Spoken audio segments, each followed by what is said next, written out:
yard for, I think, 7 years in a row, and he knows that he's got to finish his in order for us to maintain that. So there's no question of that.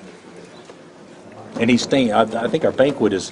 When's our banquet? Next Tuesday? Yes, sir. And he'll be here at the banquet and everything. So depending on what he does, it'll probably be post banquet. Compared to some of the other guys that came out early, like Ben last year, and some of the other guys, is he in kind of that same position? I think to be honest, I think he's a little bit ahead in some ways. I don't know that anybody is ever 100% prepared for what lies ahead. Just like going from being an assistant coach to a head coach, or leaving high school to go to college. And of course, the same thing would be leaving college to go to the NBA. But he's got some gifts that you obviously don't see that often. And I personally think I think he's going to do great. I think it's going to be a learning curve, obviously, but he's so bright and he'll pick up stuff so quickly, and he wants to be good. So I think those are all positive things when you add together the athletic ability and skill set. All we see is mock drafts and all that, which have number one. Do you have anything deeper than that? You know what? I don't really.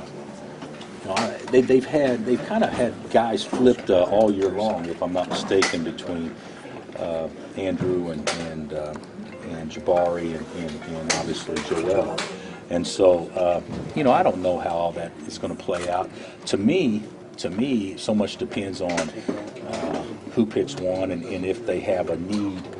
I still think you probably pick the best talent, but if the talent level is comparable and you have a big, you may need a guard. Or if you have a wing, you may need a big, or whatever the situation would be. So I think I think he'll do fine. But I do think him going one or whoever goes one, and depending on who comes out, in large part will be determined by workouts and interviews and things like that, because everybody's seen these kids so many times. I don't think you can throw that much on them, but I do think getting a chance to meet them and engage with them will be something that will really benefit Andrew, because everybody will be really.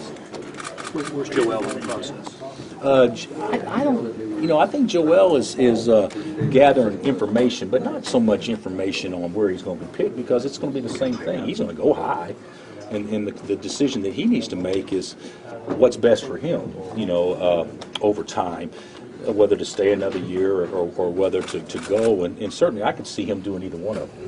And I think you can make a case that either one would be a good decision. And he's not quite like Andrew. He's been playing ball his whole life. This kid's played 3 years, so he's still trying to figure it out. So I do think it's a different situation, but he's not ready to jump in either way right now. We've talked a lot, but certainly I don't think that he's close to making a decision, at least in the next few or several days. I think it's something that will probably play out for a while.